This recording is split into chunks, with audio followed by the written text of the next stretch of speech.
ദൈവത്തെ ഒത്തിരി സ്നേഹിച്ചിട്ടും ജീവിതത്തിൽ ചില ഒറ്റപ്പെടലുകളും ഏകാന്തതയിലൂടെയും ഒക്കെ നിങ്ങൾ കടന്നു പോകുന്നുണ്ടെങ്കിൽ ഒരു കാര്യം ഉറച്ചു വിശ്വസിക്കണം. ദൈവത്തിന് നിങ്ങളെക്കുറിച്ച് വലിയ പദ്ധതിയുണ്ട്. ദൈവം നിങ്ങളെ വേർതിരിച്ചിരിക്കുന്നു. ബൈബിളിലുടനീളം ദൈവത്തിനു വേണ്ടി ശക്തമായി ഉപയോഗിക്കപ്പെട്ട എല്ലാവരുടെ ജീവിതം എടുത്തു നോക്കിയോ, അവരുടെയൊക്കെ ജീവിതത്തിൽ ഇതുപോലെ ചില അവസ്ഥകൾ ചിലപ്പോൾ നിങ്ങളുടെ കുടുംബത്തിൽ എല്ലാവരും ചുറ്റും ഉണ്ടാകും. എങ്കിലും ഒരു ഒറ്റപ്പെടൽ, ഒരു ഏകാന്ത ഉള്ളിൽ അനുഭവിക്കുകയാണ്. സുഹൃത്തുക്കളിൽ നിന്നും എല്ലാവരിൽ നിന്നും എന്തോ നിങ്ങളെ വ്യത്യസ്തമാക്കുന്നു. പ്രിയ സഹോദരങ്ങളെ, നിങ്ങളുടെ മേൽ ദൈവത്തിന്റെ വലിയ വിളിയുണ്ട്.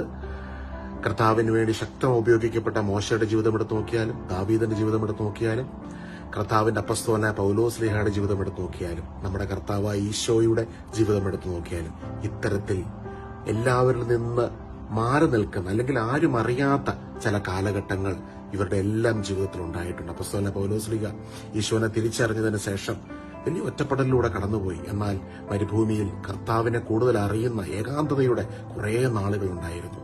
അതുപോലെ തന്നെ ഈശോയുടെ ജീവിതത്തിലും 13-ാമത്തെ വയസ്സിനും 30-ാമത്തെ വയസ്സ് വരെയുള്ള ആ സമയം ആർക്കും അറിയാൻ മേല രഹസ്യമായി നിലകൊള്ളുന്ന ഒരു കാലഘട്ടം.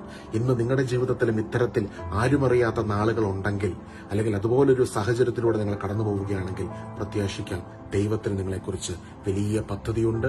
ദൈവം നിങ്ങളെ വേർതിരിച്ചിരിക്കുന്നു.